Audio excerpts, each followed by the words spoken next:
Identity operators in Python, especially is and is not, helps us to compare whether two objects share the same memory location. In simpler terms, they tells us if two things are actually the exact same thing in the computer's memory.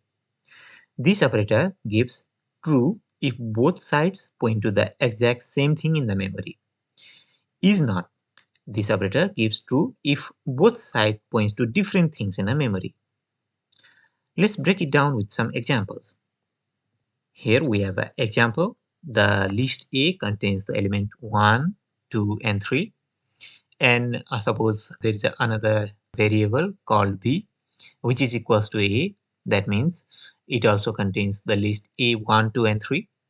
So both A and B are referencing the same list object.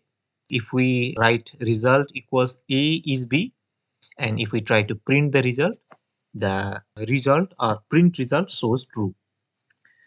So here is operator is giving true as both sides point to the exact same thing. That means both A and B contains the list element 1, 2, and 3. So suppose if B is 4 and if we write result A is B and print the result, it shows the result as false.